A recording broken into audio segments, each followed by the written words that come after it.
All right, we're back with Pyrion Flax after a 5-second break, community question segment. Let's get started. So, from It Takes, how do you come up with your amazingly epic videos, and how long does it take, like an average time, to make them? Um, Average time. It varies. It really, really varies. Like I bought, let me see if I got it here. I bought this thing the other week.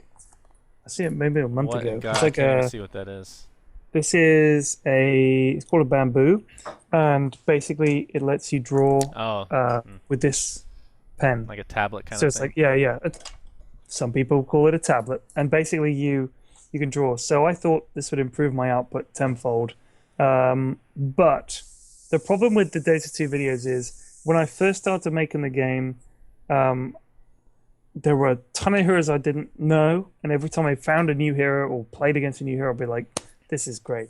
And now, as I've played the game more, the heroes that I think are sort of worth making a video about, it's harder and harder and harder because I almost feel like I have to nail that hero, like I have to get him just right, and Hmm. I've kind of become a bit of a perfectionist about it. So the number of videos I make has tailed off. If you look at the sort of output, as it were, I used to do, I think maybe one a week or maybe one every couple of weeks, as in guides, and I did the guides for Dotacinema, as you know, and so now I've reached a point where I sort of what makes me want to make a guide about a hero is that I literally just suddenly go like, that's it. Like it'll just be one game or one moment, and it'll hit me what it is about that hero that I like or that I hate or that I find funny, and I'll just be like, right, yeah, that's it. Okay, that's what I have to go for. And then from there, You have I'll write random down. spouts of inspiration, essentially. Yeah, seriously, like, but they're literally it'll just hit you. It's like, okay, yeah, that's it. That's the guy, and I'll just have to make a video about him, and then I'll go ahead and I'll get a notepad file, and I'll call it script, and I'll just add stuff to that as it comes to me, and I'll spend maybe a week just pondering, and I'll literally think, right, let me spend an hour pondering, and I'll lie on the sofa pondering. I'm not even kidding. I'm literally think about. I'm like, yeah, That's yeah, awesome. no, no, yeah, okay. And I go, oh shit, let me write that down. I'll run and type it into my script file, and then at the end of a week or two, I'll have a script, and I'll go, okay, now let me do some drawings, and then I'll spend some time pondering. I'm not even kidding, and I'll do some doodling, and I'll do some stuff. So if I've got lots of time on my hands, and I'm really inspired, I'll like burn through it. I'm like, boom, I'll just like it just comes naturally. But for some heroes, it's a little slower, and I'll have to look for inspiration and stuff. So yeah, it's weird. Like, I honestly, people keep asking me who my next hero is going to be, and 6.78 has kind of changed things because I didn't want to make a hero that was like a guy that was like, oh my god, this hero is such bullshit, and it's like, boom, patch comes out. It's like, oh yeah, that's Perfect. fixed that. So yeah, I mean, and also in the build up to TI3, I'm kind of thinking I'm gonna do some more videos in the build up to that. So I didn't want to burn out and stuff. So I've kind of taken a backseat, done some more let's plays and guides and stuff about other games and some peering casts to pub and things. But yeah, it's weird. There's no schedule. It's really hectic and not hectic. What's the opposite of hectic? Not hectic. Late, yeah, non-hectic. It's really laid back. Yeah, my life basically. And I just kind of make them when I feel like it. That's it. Oh, okay, cool. All right, next question from somebody that we didn't put their name down for some reason. Have you ever had the chance, or would you ever want it, to meet the actor, the voice actress of Luna? I have not. I don't know who people think I am. No, of course I've never had the opportunity to meet the voice actress for Luna. If I did, sure, I'd love to ask her about being a voice actor. I mean, geez, I guess in a tiny, tiny way, that I like recording videos and doing the announcer pack and stuff. I've done a kind of voice acting, I guess, for that. So it would be great to meet her and ask her, what did you think?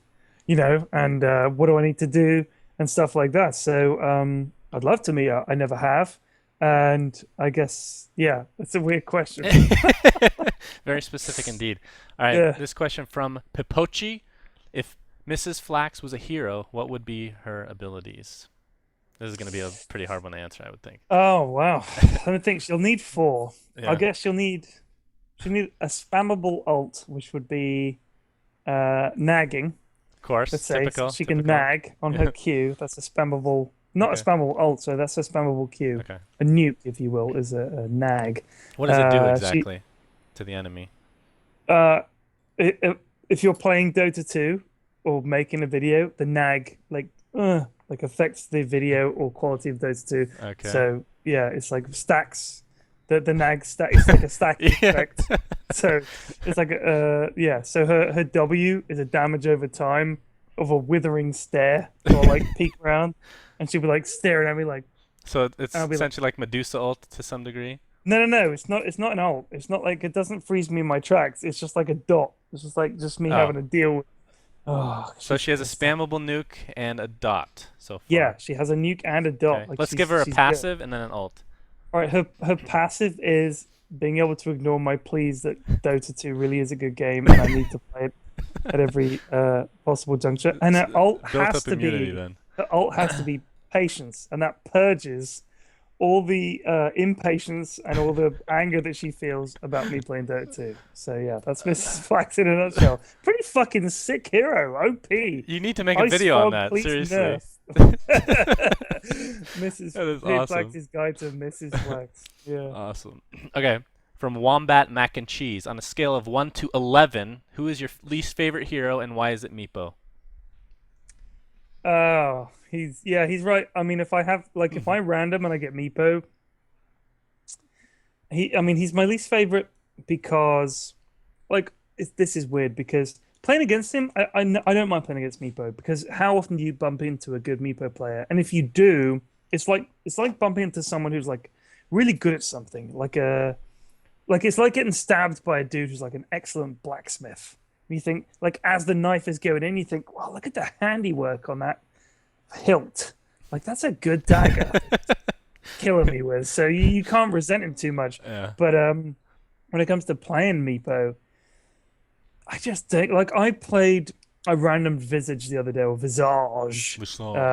And it's just I just do not get it. Like how you can have two extra things and with the cooldown and the micro and you don't feed them they're worth money. So yeah, I like when I watch a good player like who's good with micro, it's off the hook. So yeah, Meepo is good for respect and bad for playing. So basically you're saying you're an amazing StarCraft player. Pass. All right. Pass. Next question from who is this from? It's Hayden. Do you have any interest in making Dota 2 an actual professional job, such as casting or playing for a pro team? I don't know, playing for a pro team. We'll ask that. Or are you only doing this as a side job? I very much doubt I will ever play for a big team. I don't know if that's maybe someday. Let's keep it as a pipe dream. Yeah.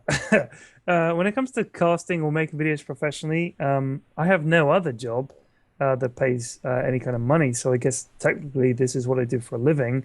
But my main job is looking after my kids, and it will be for at least the next 2 years. So my eldest starts school in 3 months' time, and she'll be at school for like 6-7 hours a day. And my youngest will start preschool in January. So then I'll basically be completely free from kids for like so you can 4 or 5. You can go full-time gigolo at that point. At that point, basically, I'm doing this more than I'm looking after my kids. So this would become my main job, and looking after kids would become part-time. So yeah, I mean, this will never, ever, ever, until my kids are both in school, this would never be full-time for me because I've got to look after them. But once they're both in school, which will be 2.5 years until I'm completely clear of children, and at that point, it's just like, if Dotes is still a big thing, I'll still be convinced about it. And if I'm still like into the game, then I'll be all over it. But that's a fucking long time, so we'll see. Yeah. All right, couple questions left. This one comes from CJLJ. Are the rumors that you will be voicing Terrorblade true? Absolutely. What the fuck? I can just imagine it now. I'm killing you. I can't even do your voice, but I've never even heard of Terrorblade. Like that's a Dota 1 hero. you've been sundered. Just say that. You've been sundered. Say that. You've been sundered. Never played him. Don't know the guy. If I am, Rumors? I love the idea that there Yeah. are people out there making shit up about me. That's hilarious. No, I don't know Terrorblade. Valve have not asked me to voice him. If they want me to voice Terrorblade, I'm 100% available. But I don't know the Oh dude at all. So God, I yeah, can only the rumors are imagine. not true. Sadly, I can only imagine that. That is amazing. be awesome. All right, final question from the community section from Triad Wolf. Who is your favorite team for TI3? Favorite, as in the team I think are going to win, or favorite as in the team I'm going to be supporting? How about both? Um, wow, that's tough. I mean, I think it'll probably be a Chinese team that'll win it. That's what I thought before 6, 7, 8. I honestly, I do not think you can pick a team that's going to win it now because we have no idea. We genuinely have no idea quite how the effects of 6.78 are going to be felt in TI3. Like, I honestly believe that. You're looking at teams who've built a strat around the current patch prior to 6.78 and the current build, the current meta for like a year. Yeah. I mean, it's hardly changed. It's changed a bit, but it hasn't changed a huge amount. 6.78 is like boom, like a ridiculous amount. And you have to appreciate that all of a sudden the heroes that they were going to farm with, that they're going to pick, have changed hugely, and they don't even understand how they can be counterpicked yet because they haven't. You can't play every single combination in this short amount of time. It's like 2 months away. You got 2 months, Plus, and you can't still be. Go ahead. Yeah. Plus, there's heroes that are going to be in CM very shortly, such as Centaur, which actually he might have been even put into CM. I don't know this week, but he'll be in there. And then Abaddon, which I don't know if you know if you know who that hero is. Don't know anything about him. Is he going to be out before TI3? I think he. Well, the reason this is just my theory, but he and Legion Commander were put into CM in Dota 1 for. I feel like it's because they're going to be put into Dota 2 before the TI3. So that's even more, just randomness, Yeah, if you it's will. crazy. It's So it crazy. should be awesome. Like, I mean, honestly, in terms of favorites, I don't think you could pick because who knows whose strat was built around a certain. Right. Like, I mean, this is no disrespect to any of the teams who've done well before, but if you think about the fact that yes, they can be awesome, but some teams can be better with certain heroes, certain builds, certain strategies, so they might come to the fore. In terms of my favorites, I'm a big mouse sports fan, obviously. I really like Na'Vi. I mean, I think like most people that got into Dota 2, Na'Vi were one of the first non-Chinese teams that people watched and were just like, these guys are incredible. And having met a bunch of them and chat to them, I mean, they're really cool guys and they're great to watch. So yeah. But you still pick a Chinese team. To win? Yeah. I honestly, I'm not going to pick a team to win. I Just couldn't. roll the die, basically. Yeah, I mean, I think we'll have to see how things turn out. I mean, look at the Alliance. The Alliance are ridiculously strong. Yeah. I mean, you're going to say that they're going to get whipped by a Chinese team? No. And I feel like they're a team that plays kind of outside the box, and this patch helps them more than anybody because they're able to be more flexible than other teams. So seriously, I like them a lot. Seriously, yeah. I mean, I think a lot of the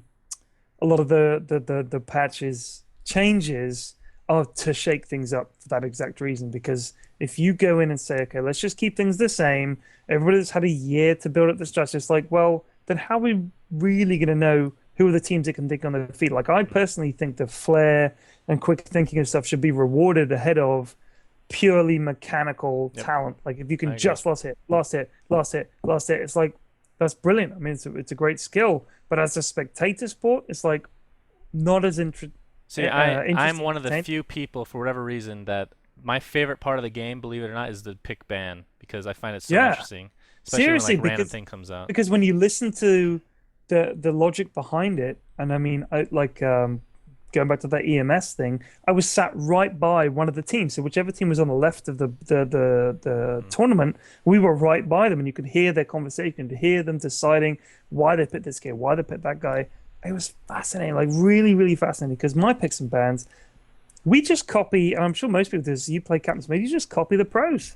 Yep. It's got it's you pick so and so, but they're the ones who can go one beyond and say, wait. Let's come up with a new strat. If they pick so and so, we'll try this tri lane, and we'll see if that works. And if it works, we'll invent a whole new meta. So it's incredible to me. So yeah, you're right. The picks and bans is huge. It's hugely entertaining. I mean, that's why like my friend Florian was. I don't get. I've never understood a game where people are booing or cheering depending on what heroes get picked, but because you know what it means for the game, and you immediately see, oh shit, they're on the back foot purely because of that pick or ban. Like it's huge. So yeah, that's one of my favorite parts of Dota 2. It's very exciting. Although I'm glad they've cut down the amount of time because it was kind of tedious. Yeah, agreed. Okay, with that, this interview has come to an end. Thank you for. Well, actually, no. There is one question that we ask every time at the end.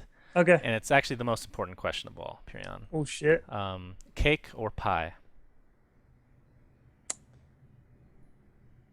It's a tough one.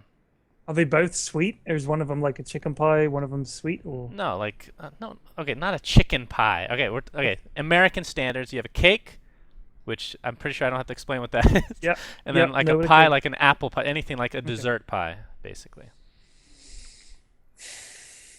Is there anything to go with it? Like Dear cream? Lord, sir. All right, pick your favorite of each and tell me which one's your favorite, if that makes sense. I love an apple pie with cream or ice cream. Love it. So far, everybody said pie so far. I'm kind of surprised. Yeah, I mean, seriously, like a good pie with like a really good crust, really nice, delicious filling. But, and this is a must. It's got to have cream or ice cream with it. Like a pie on its own, who needs that? But when it comes to cake, oh, that's a toughie. Cake like, is so flexible. That's the thing. Yeah, I mean, think about the difference between like a gâteau, like a chocolate gâteau, and like a fruit cake. Yeah. I don't know if they have it over there. One of my favorite cakes is called a lemon drizzle. I don't know if that's an English thing. It's like a cake. It's like a kind of a sponge, and it's very lemony. And you skewer it, and then you drizzle it with lemon, and you cover it with lemony sugar. So it's like sugar that's been treated with lemon. Is there a lemon on top too? Just bash that thing on top. No. You don't. Let's not go overboard. But yeah, it's a lemon drizzle. So I'd say either an apple pie with ice cream or cream, or a lemon drizzle cake are my two favorites. Okay, beautiful. All right, so thanks for joining us again. You can follow me, SUNSfan TV, Twitter, and Facebook. Tell everybody where they can follow you. Pyrion Flax, just Google it. Same thing on Twitter. If you look on YouTube, Ted himself is the name of my channel, I think, still. But just look for Pyrion Flax, you'll find me. You think still that's your channel name? Yeah, I thought I tried to change it, but I don't think I could. I don't think you can change that. Yeah. No, it's annoying. You can change your account name, but you can't change your channel name anyway. All right, thanks for joining us, everybody. And Pyrion Flax, thank you for taking the time out of your very busy day of doing Dota videos and all that good stuff. Really appreciate it. My pleasure. Thank you for having me. All right, until next time, guys. See ya.